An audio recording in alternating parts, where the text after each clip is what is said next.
Hey friends, how to pray, part three. Right, we've been talking about the Lord's Prayer, and we said it's a model for us to follow. And we said the first part is remembering who it is that we're talking to, because who you're talking to, it really defines the conversation, like how you approach a conversation. And so we talked about that, and then we talked about your kingdom come, and we said that God's not after a piece of property. Well, I guess maybe he is, but it's an internal, right? He's after your heart, not so much, where you live or your circumstances. But then he gets into this third part, and that's where we're going to focus today. Your will be done. Now, there's something in followers of Jesus that wants us to be like a big mystery. Like, I don't want to mess up God's will for my life.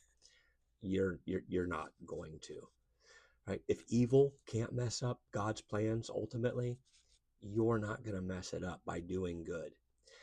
And God's will for our lives, it's not some big mystery, but Paul will describe it. He doesn't use the word, but he describes what this is in Romans 8:29. It says, "For those God foreknew, he also predestined," right? This is his will. This is what he wants accomplished. He predestined to be conformed into the image of his son. That's God's will for your life, that you become more and more like Jesus. And so he wants you to remember who it is that you're talking to, right? God's worthy of respect. He's the creator that loves you. He sacrificed everything for you.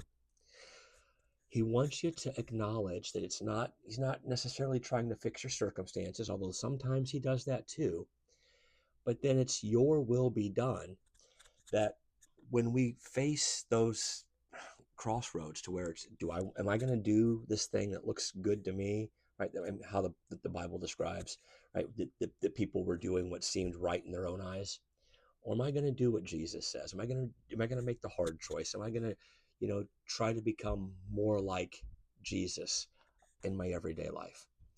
And again, it's not some big mystery. I mean, there's some people that God calls to some specific tasks, but I'm fortunate in the fact that, yes, I do pastor a local church, and you could say that's a calling, but I've also got a foot in the business world. And that's where most of us, we live. And so God's will isn't just for the clergy or the people doing church work. It's for the everyday person that has to go out and grind and work hard. He wants both of those camps to keep becoming more and more like Jesus and how they're interacting with people. That's God's will for your life. Our Father in heaven, hallowed be your name.